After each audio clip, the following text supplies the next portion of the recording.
하나님 말씀 창세기 14장 1절부터 보겠습니다. 14장 1절. 당시에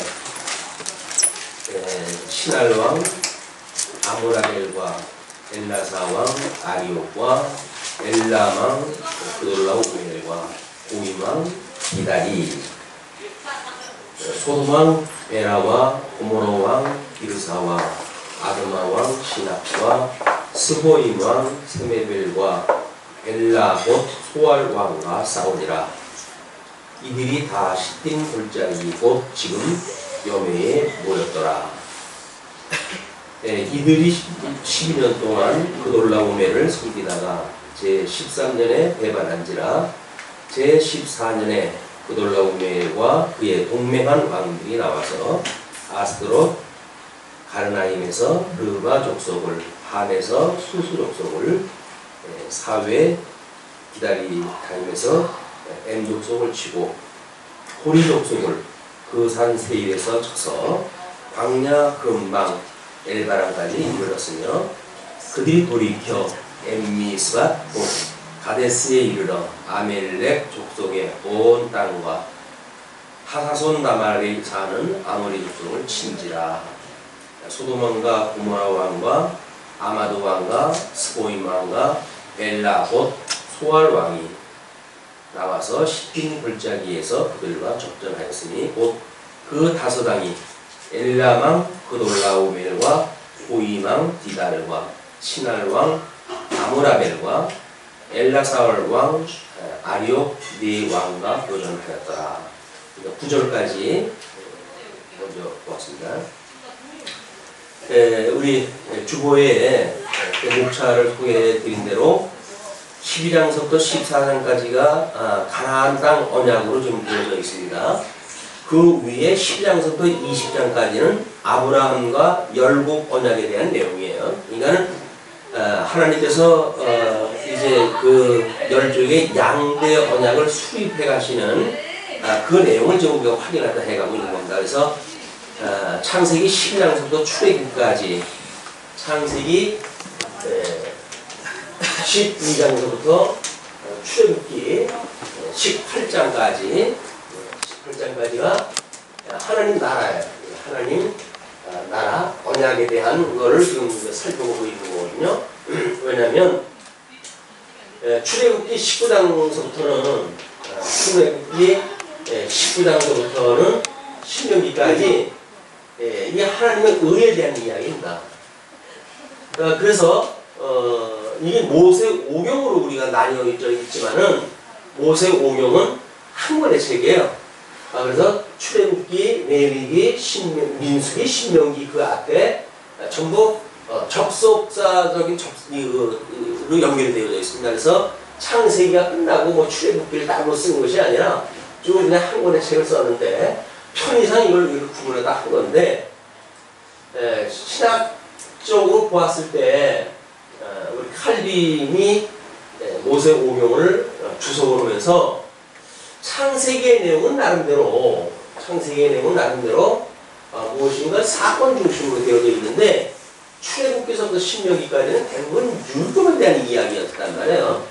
그래서 사도와 우리 그 칼빈은 창세기를 주석으로 하고 그 다음에 출애굽기서부터 신명기까지, 출애굽기서부터 신명기까지는 전부 한 권의 책으로 묶었어요.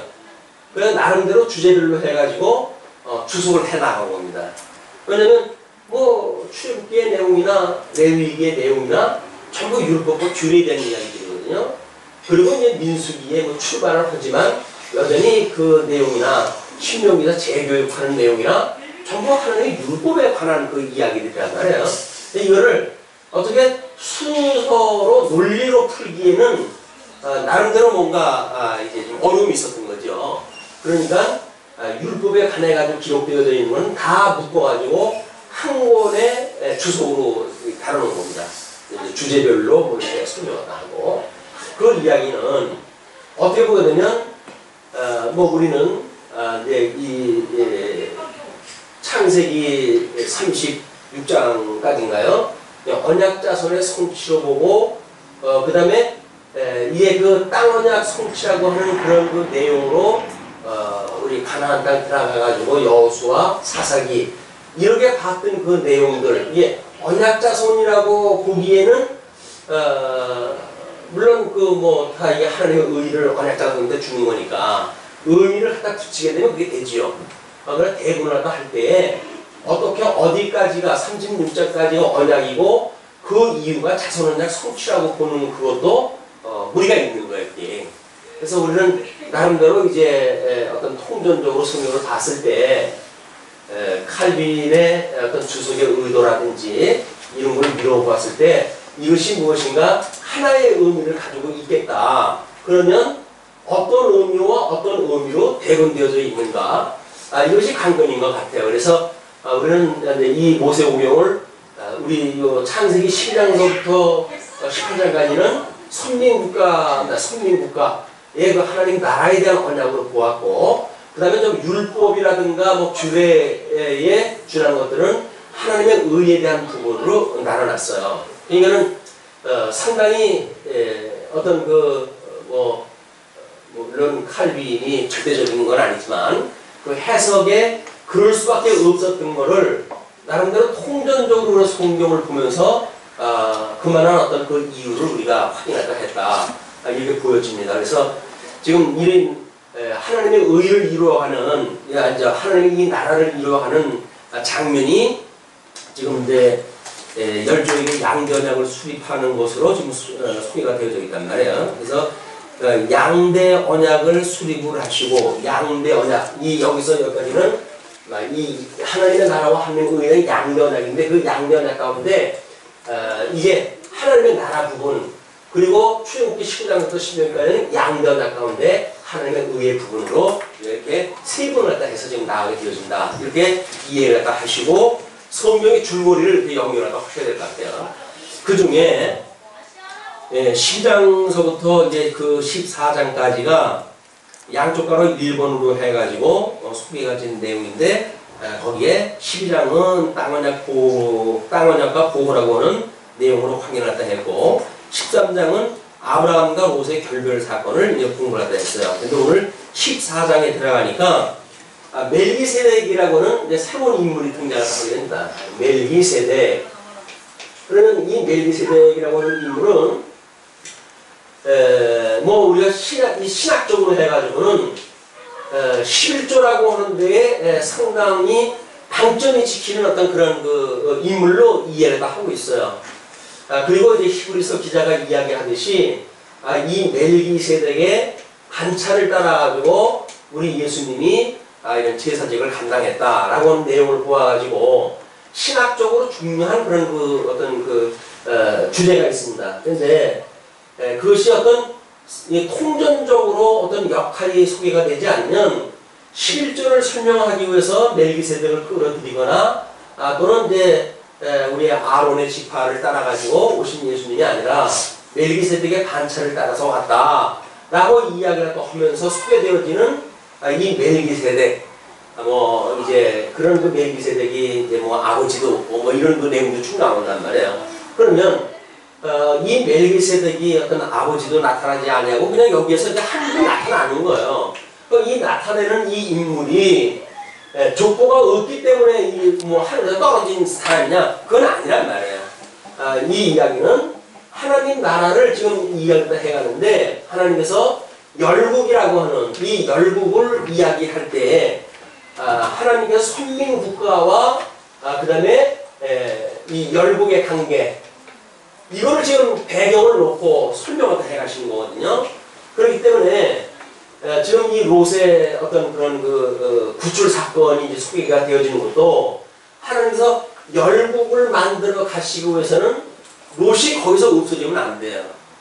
그래서 암몬과 모압이라고 하는 나라가 있게 하시기 위해서는 그게 지금 요단강 동편 쪽으로 해가지고 중요한 그 역할을 하고 있는데 그 열국을 하나님께서 만드시기 위해서는 롯의 구출 사건이 필요한 거죠. 그리고 아마 성경에서는 연합전, 연합국가들끼리의 싸운 전쟁은 처음 여기서 소개가 되어집니다. 그런 그 의미로 보았을 적에는 이 열국의 배경을 하나님께서 나름대로 좀 구조를 갖다 잡아가고 계시다는 겁니다. 국제정세가 그런 가운데 하나님께서 이 하나님의 나라라고 하는 어떤 주제를 가지고 선민국가를 내가 이루어 간다고 하는 걸 보여주신 내용이니까 이런 어떤 역사적이고 신학적인 배경을 우리 염두에 두고 본문을 살펴보셔야 그냥 옛날 얘기식의 그런 그 이야기가 아니라 나름대로 아담에게 언약하셨던 것을 어떻게 모형적으로 설명하다 해가시는지 구체적으로 설명하다 해가시는지 의미도 우리가 알게 되어지고, 그리고 지금 이 열국과 선민국가라고 하는 어떻게 보게 되면 하나님과 새 이 노아의 그에게 언약하셨던 그 언약의 보험주 아래, 이 보험주 안에 지금 아브라함의 언약이 포함되어져 있는 거 아닙니까? 이 아브라함의 언약은 노아의 언약이라고 하는 셈과 함과 야벳이라고 하는 전 인류적인 언약 안에 셈족의 지극히 작은 한 어떤 그 부류를 통해 가지고 선민국가를 해가는 걸 모형적으로 보여준단 말이에요. 그러면은 이 아브라함을 불러가지고 하나님 나라 선민국가를 이루어가시는 이 배경은 열국이라고 하는 큰 틀과 노아의 언약이라고 하는 전 인류적 배경, 이거 안에 어떤 내재되어져 있는 개념으로 보아야 우리가 선민국가를 공부해 갈 때 이방인이 가끔 등장하다 하는데 이 이방인이 이쪽의 선민들과 그냥 대등한 관계의 그런 개념이 아니라 이미 이런 초월되어져 있는 이런 개념 속에 포함되어져 있다. 이런 개념으로 봐야 성경이 보여요. 그래서 이런 어떤 내재되어져 있는 이 내재성과 좀 더 이 내재를 뛰어넘는 범세계적인 배경, 이렇게 놓고 봐야 땅 아래서 이루어지는 하나님의 뜻도 나름대로 이게 이제 명령의 구분이 되어져 가요. 이런 구분이 없으면 그냥 이 얘기 끌어다가 이 얘기하고 이 얘기 끌어다가 이 얘기하고 그러기 때문에 뒤죽박죽 돼버리거든요. 왜냐면 멜기세덱의 반차를 따른다고 하는 그런 그 내용도 이런 맥락에서 되어지는 거예요. 왜냐면 선민국가에서 지금 아론이라고 하는 이 대제사장을 세우고 역사 이제 이루어 가시잖아요. 근데 하나님께서는 멜기세덱이라고 하는 이 사람은 지금 이쪽에 반차를 따르는 거란 말이에요. 이 멜기세덱은. 그러니까 이것이 멜기세덱의 반차, 예수님이 오셨을 때 아론의 반차를 따르는 것이 아니라 멜기세덱의 반차를 따랐다 하는 그 이야기는 이것이 개념이 이 개념보다는 이쪽에 초월되어진 개념, 이 선민국가를 포괄하고 있는 그런 그 어떤 열국의 개념이 더 넓다는 이야기거든요. 이렇게 보아야 우리는 이제 이 멜기세덱의 반차를 따르고 오신 예수님이 어떤 그 내용인가를 알게 되어지고, 이거를 뛰어넘는 우리 영원한 이 하나님 나라에서 이루어진, 하늘에서 이루어진 영원하신 하나님이 어떻게 이 땅에 와가지고 제사장이 되어졌는가의 관계를 우리가 알게 되어지죠. 이런 것이 구조적으로 이게 구분이 되어져가지고 상고가 되질 않으면 히브리서까지 가가지고도 왜 멜기세덱의 반차를 따르느냐, 그리고 뭐 왕도 없고 뭐 아버지도 없고 뭐 뭐도 없고 라고 이야기하니까 마치 어떤 하늘에서 떨어진 신비로운 사람처럼 여기는데 그렇지 않았습니다. 왜? 지금 선민국가에 대한 거는 어쩔 수 없이 열조로부터 쭉 족보를 이어가지고 이게 설명될 수밖에 없어요. 그러나 이쪽의 거는 족보와 설명이 필요가 없습니다. 그렇기 때문에 이쪽에서는 아버지가 특별히 언급되어지지도 않아요. 그냥 필요한 인물만 쓰게 되어지죠. 그래서 주보에 이제 소개해드렸던 삼직에 대한 이해예요. 삼직에 대한 이해가 멜기세덱이라고 하는 이것이 이쪽 계열에서 나왔다고 한다면 이걸 우리가 제사직이라고 해야 제사직? 그럼 이 제사직과 그럼 이제 우리 메시아의 삼직은 선지직이 있어야 되고 왕직이 있어야 될 거 아니겠어요? 근데 이것이 그런 개념으로 봐야 우리 다니엘에서 이야기했을 때 하나님께서 왜 고레스라고 하는 그 사람을, 이쪽 계열의 사람이에요. 이 고레스라고 하는 사람을 하나님께서 왕으로 세우시고 기름 부음 받은 자로 세우시고, 그리고 이 선민국가를 뭔가 간섭을 하는 국가로 이용하다 하시는지 이 개념이 이제 이해 폭이 넓어진단 말이에요. 그리고 이제 뭐 특별히 선지식에 대한 건 언급이 없지만 우리 요시야 때에 애굽의 느보가 그 바벨론하고 전쟁을 일으킬 때 그때 막잖아요.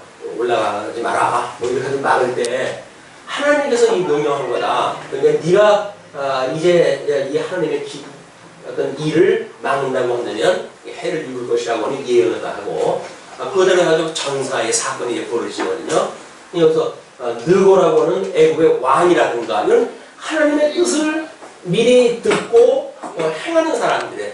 물론 뭐 거짓 선지자에 대한 이야기지만 우리 이제 신명기 때에 하나님의 그 백성들의 선민국가가 들어갈 때 모압과 암몬이라고 하는 그 지역을 통과할 때에 나름대로 거짓 선지자를 동원을 해가지고 이제 뭐 축복을 갖다 한다든가 저주는 문제가 또 일어나지 않습니까?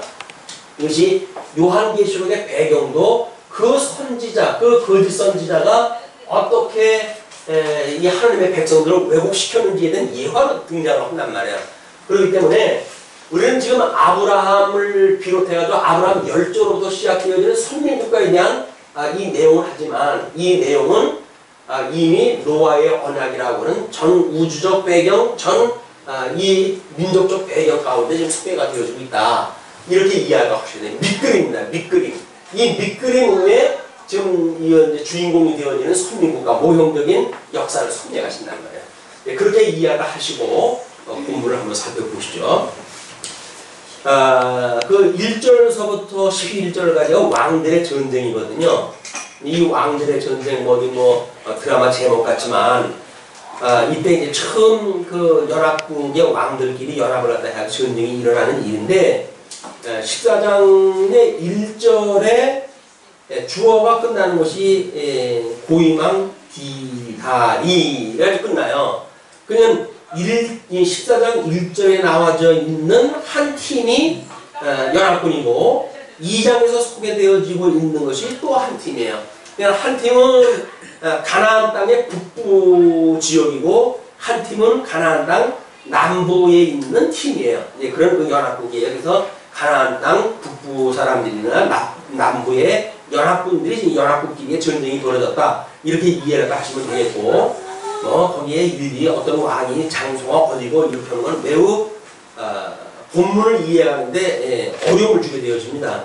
그렇게 우리한테 중요한 내용도 아니고 중요하지 않은 내용인데 성경에 있겠습니까만은 우리가 인식을 갖다 하는데 한계가 있다는 거야. 우리나라의 땅도 아니고 그 이스라엘 땅에 그런 그 지명이 하기 때문에 지도의 한 컷을 제가 소개해 드렸어요. 가나안에서의 연합전쟁이라고 이렇게 소개되어 있는 창세기 14장 내용인데 그 성경의 지도로 한 그림을 이해를 하시게 되면 본문에 나와져 있는 역사적 배경이라든가 지리적 배경은 그냥 한눈에 보실 수가 있어요.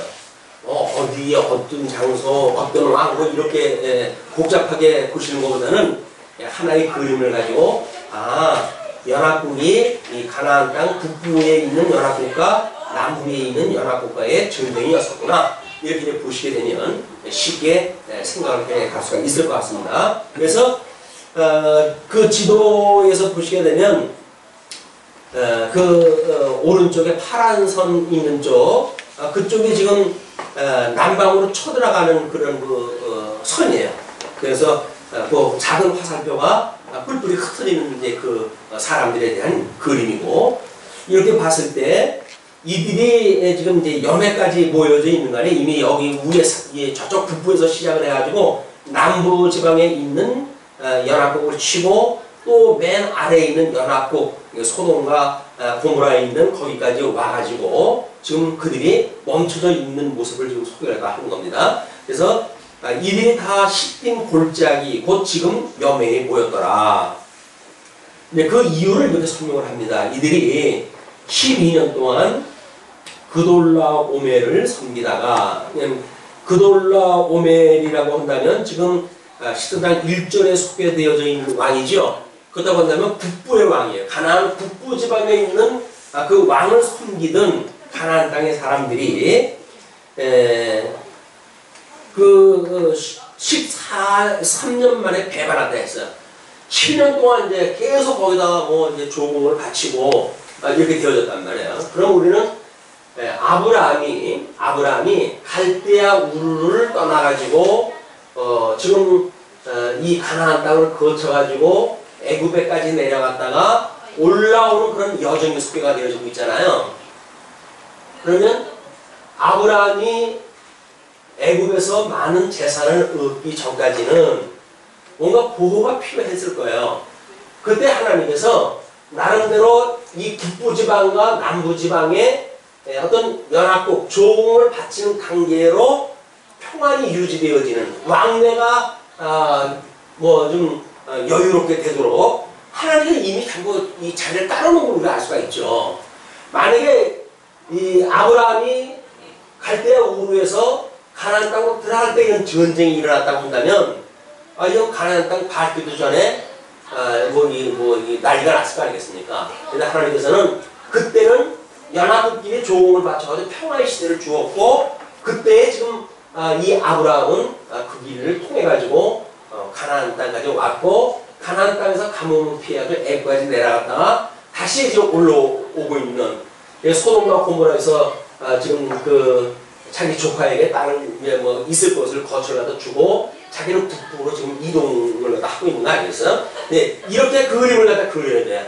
근데 그냥 역사적 배경도 이 선진국가의 아브라함이라고 하는 인물의 여정이 시작되어질 때 이미 이런 국제 정세 아래 좀 있었다는 거죠. 그런 개념으로 봐야 오늘날 우리가 일거수일투족 무엇을 해가는 그것이 그냥 어떤 개체로 뛰어나가 독립적으로 일이 이루어지는 게 아니란 말이에요. 이게 유기적으로 지금 대한민국도 뭐 이북과의 긴장 관계라든가 뭐 저쪽 중국과의 어떤 뭐 중국의 종북 정책을 동북 정책을 써가지고 나름대로 어떤 역사를 변개시키고 하는 이런 거 문제들이 현재 대한민국의 정체성을 만들어가는 어떤 요소들이 되지 않습니까?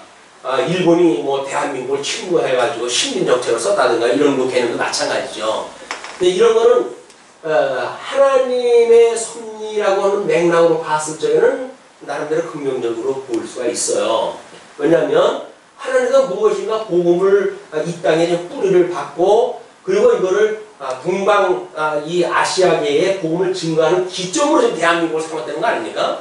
근데 그런 걸로 맥락으로 봤을 적에는 긍정적으로 볼 수가 있는 거예요. 근데 식민사관이라고 하는 관점에서 우리가 외정시대 때의 어떤 그들에 의해 가지고 나름대로 근대화가 이루어졌다. 그런데 왜 그러한가? 백성들은 게으르고 나태하고 그렇기 때문에 그렇지 않으면 안 됐다고 하는 우리 민족의 비하를 갖다 꾀하는 그런 그 역사는 매우 모순이에요.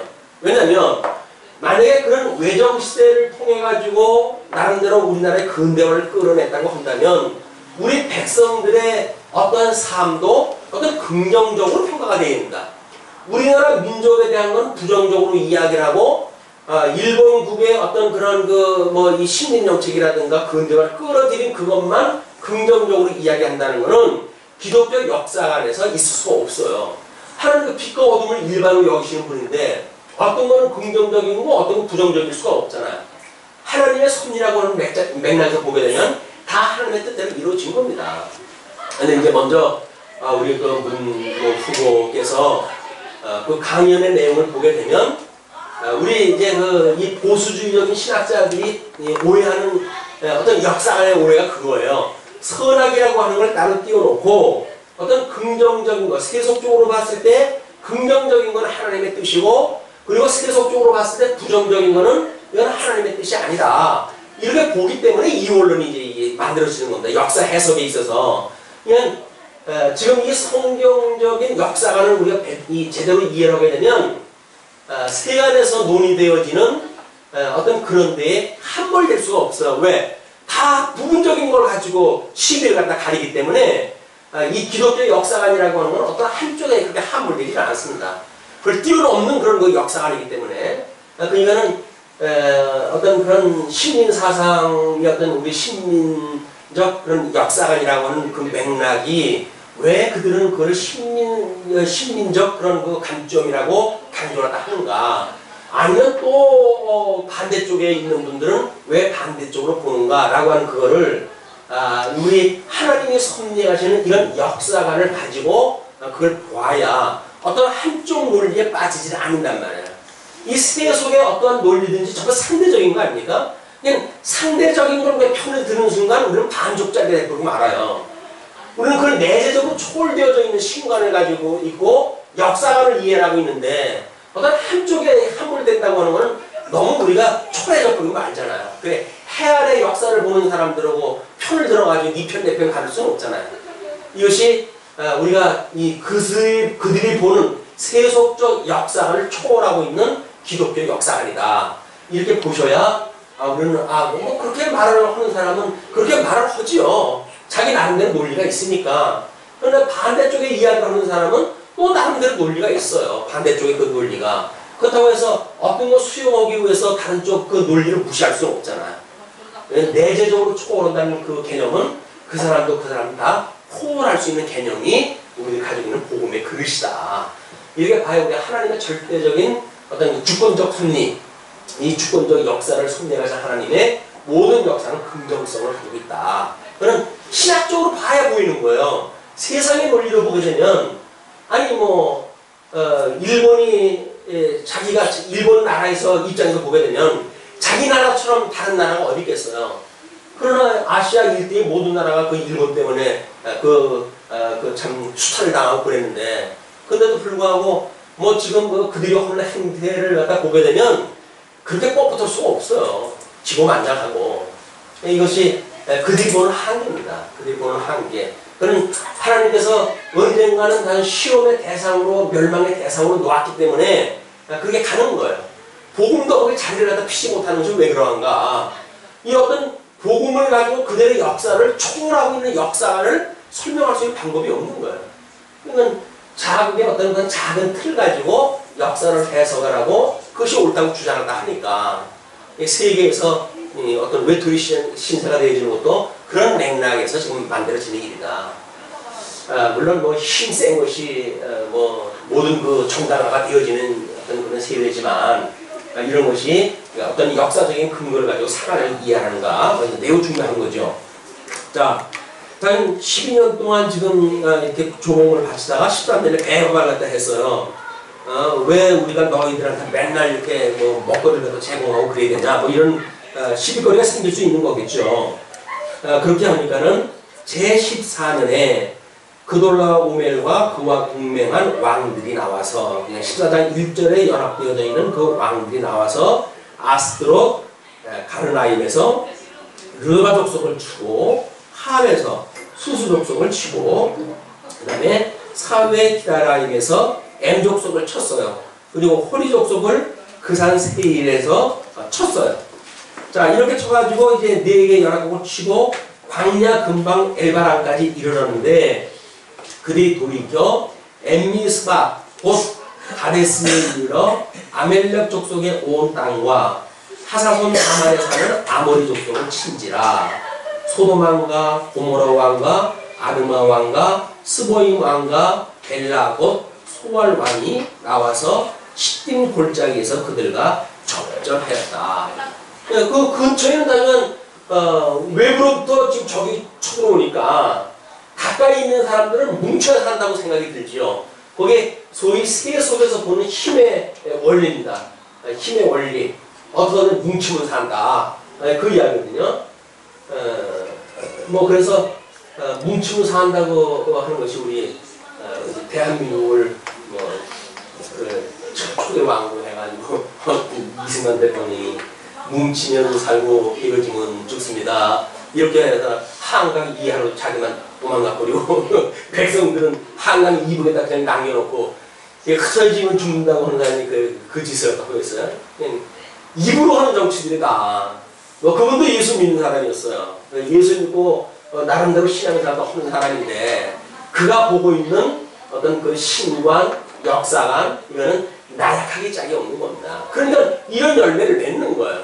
그런 열매를 맺을 수밖에 없었고 하나님께서 또 그렇게 밀어가셨고 그러하여금 밀고 하고 그래가지고 나름대로 뭐 이제 보수주의의 진영과 자유주의가 이 땅에 밀고 들어오려고 한다면 또 어차피 그런 뭐 배경이 또 만들어져야겠죠. 그래서 자유주의 신학이 들어오고 해가지고 현재 신학의 난조가 이때로부터 시작이 되어진 거예요. 그것도 대한민국의 배경을 하는 게 다 이렇게 이리저리 조율하다 해가지고 신학에 대한 그런 어떤 것까지도 준비를 하셨다. 자, 이렇게 해서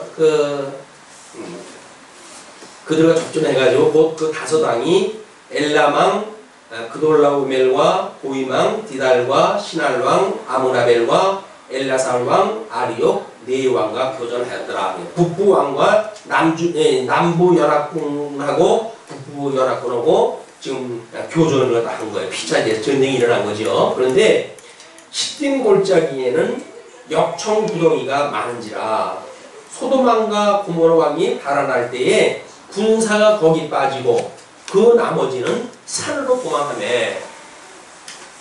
전략장이 문제가 있어요. 왜냐면 그쪽 지역 사람들은 아니에요. 근데 그쪽 지역 사람들이 빠질 이유가 뭐예요? 자기네들이 어떤 전략을 하고 되면 그 북부 사람들, 거기 지대 어두운 사람들을 그쪽에 빠지도록 작전을 세워야지. 도망가면 지대역에 빠져버리고 말았어요. 이것도 뭐 하나님께로부터 오는 일입니다. 이제 왜 그들이 그렇게 망하게 했는가? 그 이야기가 네 왕이 소돔과 고모라의 모든 재물과 양식을 빼앗아가고 소돔에 거하는 아브라함의 조카 롯도 사로잡고 그 재물까지 노락하여 갔더라.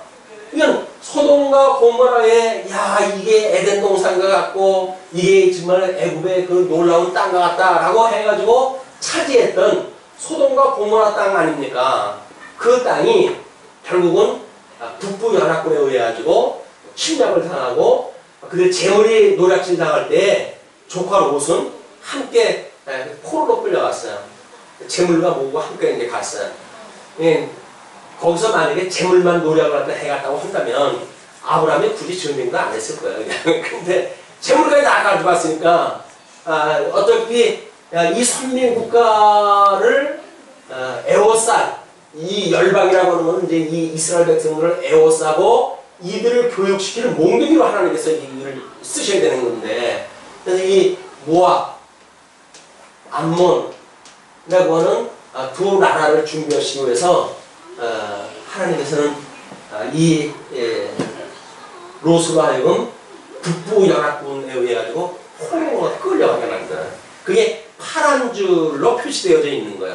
그래서 파란 줄 오른쪽 줄은 좀 전쟁을 해서 치고 내려가는 장면이었었고, 그 다음에 중간에 끊어지고 위쪽에 다시 이제 이렇게 계속되어지는 파란 선, 왼쪽 선, 그것은 북부에 도착이 되어져 있는 겁니다. 그래서 아브라함이 그 소식을 들을 장소, 그 장소까지 이미 도착이 되어진 거예요. 그래서 이거 접점을 하나님께 만들어 주신 거죠. 그렇게 돼가지고 이제 그 13절서부터 13절 보시게 되면 도망한 자가 와서 거기에서 포로로 끌려갔던 자 중에 도망한 자가 와가지고 히브리 사람 아브라함에게 고하니 때에 아브라함이 아모리 족속 마므레의 상수의 숲을 근처에 과였더라.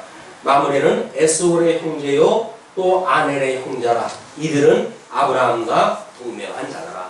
아브라함하고 동명한 자 사이에 그들은 전쟁에서 피해가지고 지금 거하고 있는데 그 포로로 끌려온 자 중에 하나가 도망을 와가지고 아브라함한테 그 사실을 이제 고하게 되어진 겁니다. 그렇게 해가지고 14절로 16절 보시게 되면 이제 롯이 구출을 받게 되어져요. 아브라함이 그 조카의 사로잡혔음을 듣고 집에서 길리고 연습한 자 318인을 거느리고 단까지 쫓아가서 그 가신을 나누어 밤을 타서 그들을 쳐서 파하고 다메섹 좌편 호박까지 쫓아가서 모든 빼앗겼던 재물과 자기 조카 롯과 그 재물과 또 부녀와 인민을 다 찾아왔더라. 그 찾아 나온 아브라함의 여정이 빨간 선으로 되어져 있는 거예요. 그래서 빨간 선 왼쪽 줄에 있는 것이 소돔과 고모라 쪽, 그 소식을 듣고는 지금 그 단에 있는 지역까지 쫓아간 추격선이 오른쪽 선이 추격선이에요.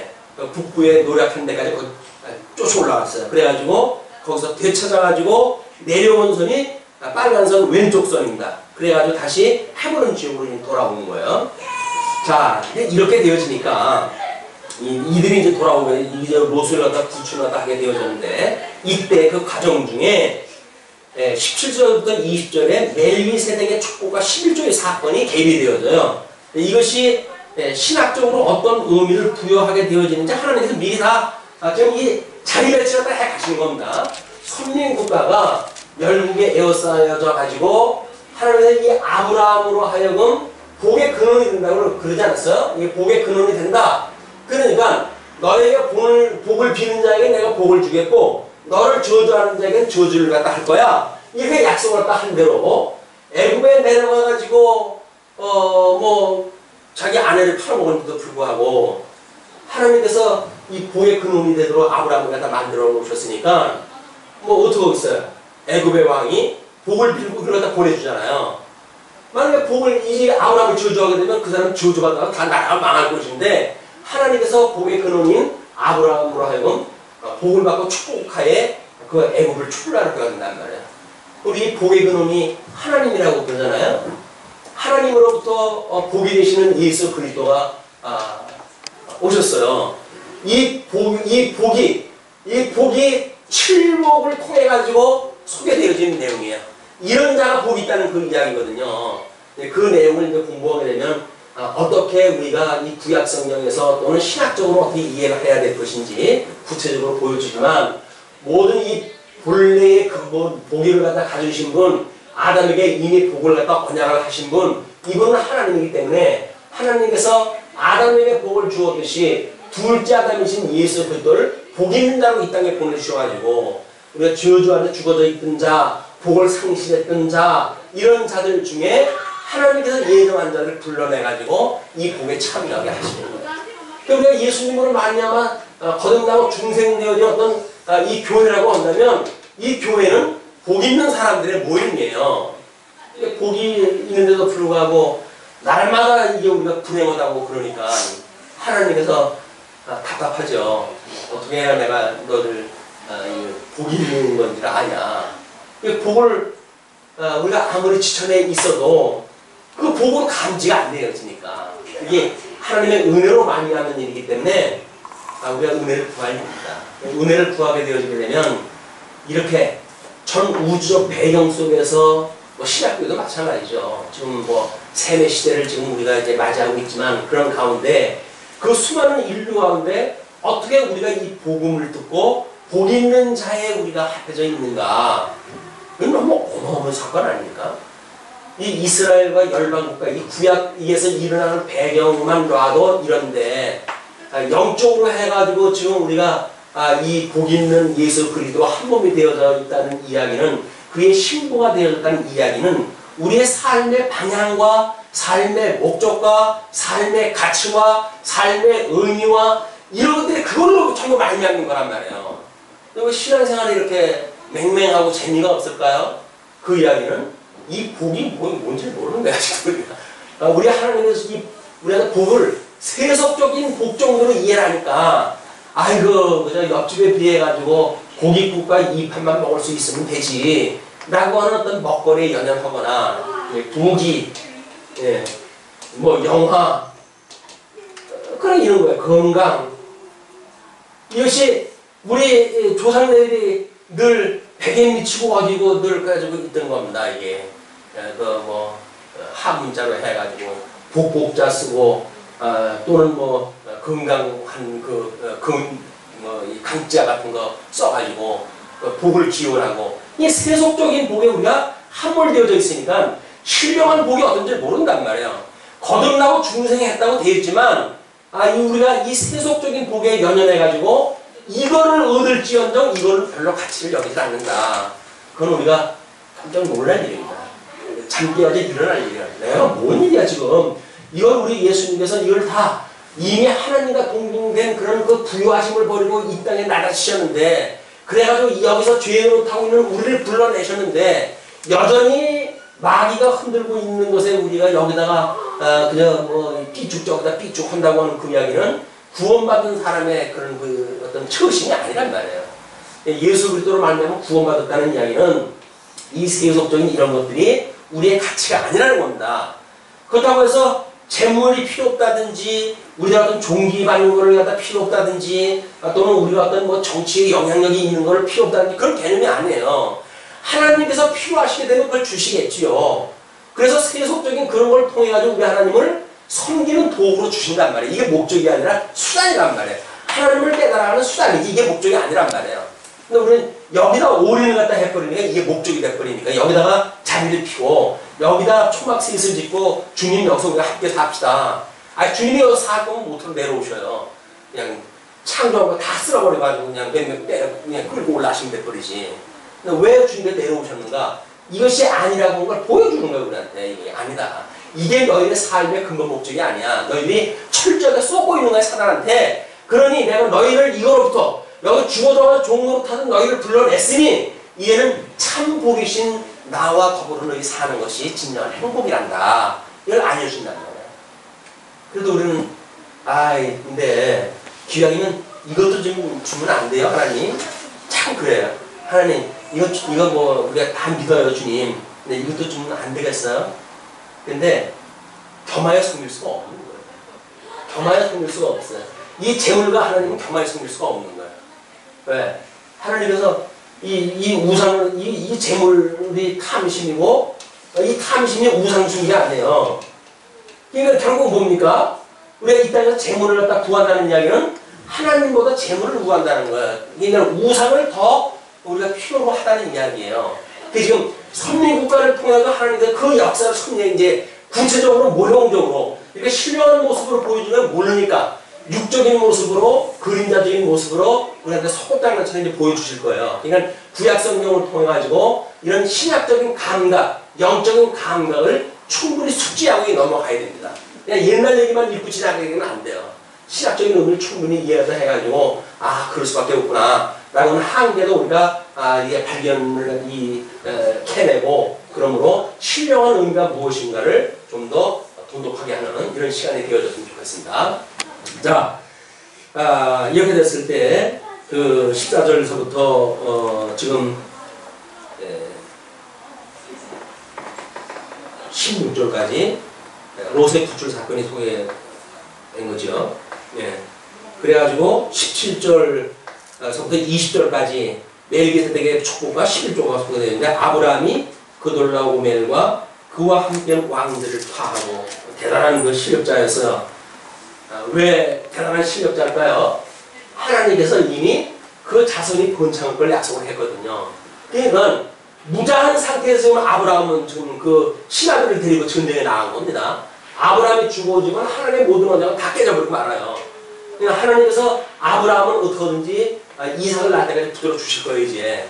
그런 그 역사를 하나님께서는 믿음의 조상이라고 아브라함을 믿음의 조상이라고 그러는데 하나님께서 그 아브라함을 믿음의 조상이 조상답게 살아가도록 훈련시켜가는 과정이 어떠한가 이걸 우리가 볼 필요가 있는 거죠.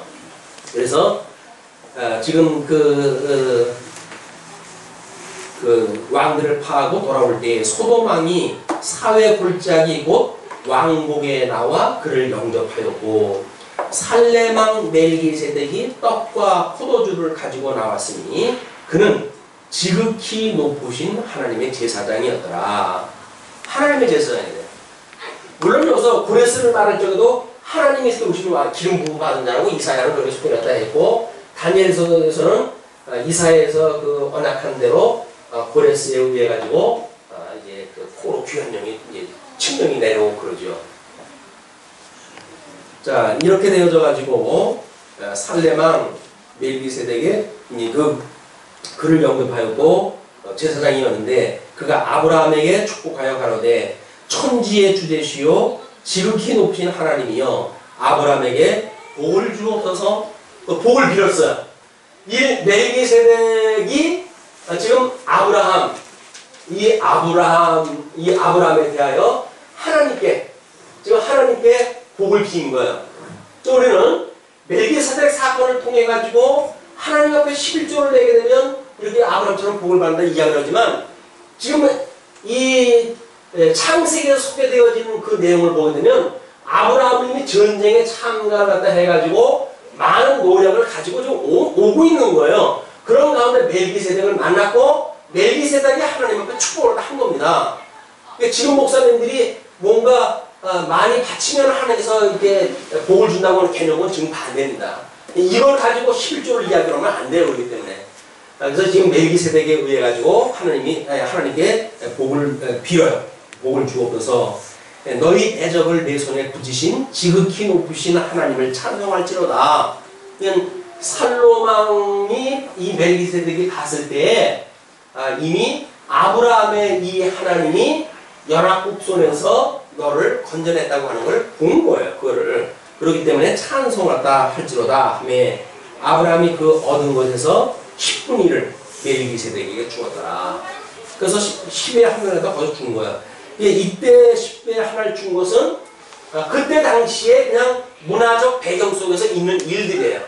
이렇게 복을 빌었을 때 10의 하나를 갖다 주었다는 이야기가. 이런 어떻게 보게 되면 선민국가 이전에 있었던 이런 노아의 배경에 있었던 그런 배경이 하나님의 의를 하나님께서 만들어 가실 때 구초적으로 10의 하나를 그 레위족을 위해 가지고 하나님이 주게 하는 제도로 이걸 제도화 만드시죠.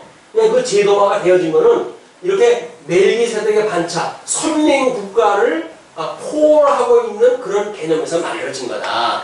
그렇기 때문에 아론의 반차를 따라가지고 되어진 것이 아니라 멜기세덱의 반차를 따라가지고 예수님이 오셨다라고 지금 성경가 하는 겁니다. 그러면서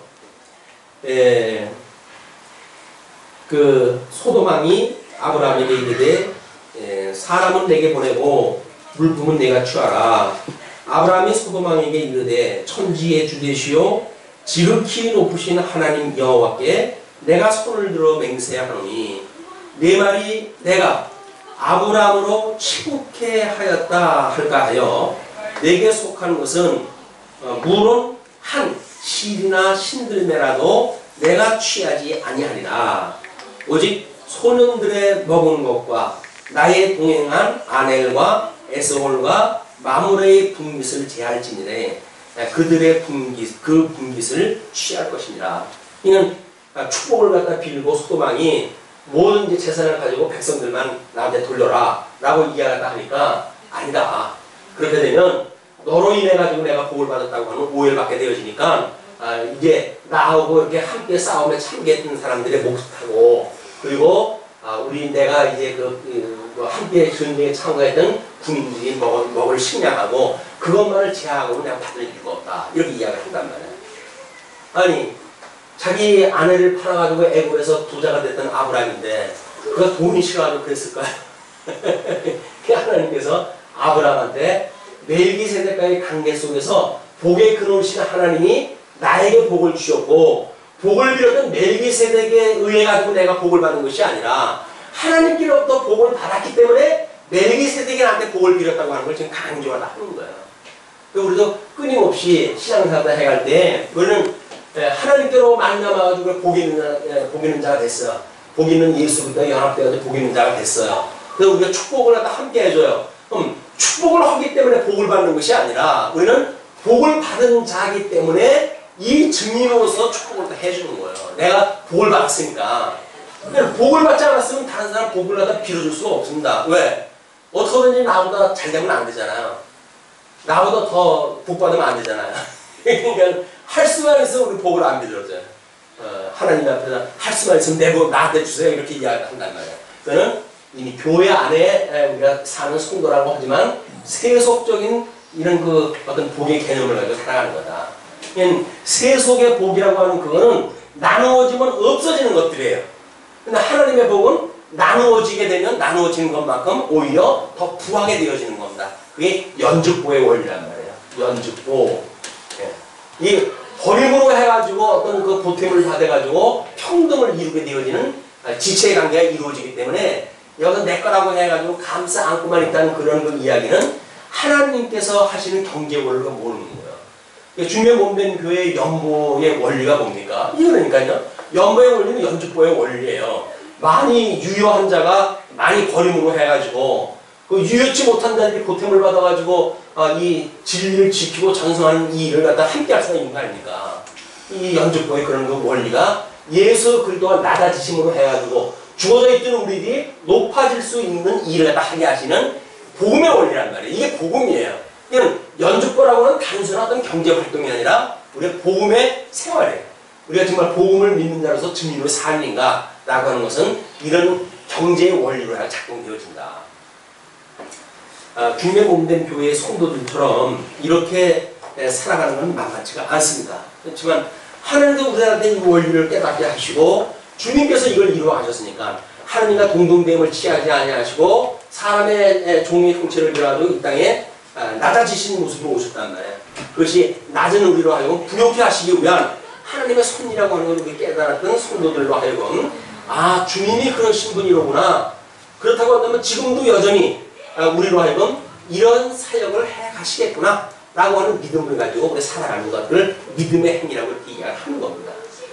우리 주님께서 주시는 이 놀라운 부요가 흩어져 있는 한 동안도 우리를 충만하게 하고 감사케 하고 그래서 심령의 평강을 누리는 한 주간이 됐으면 좋겠습니다.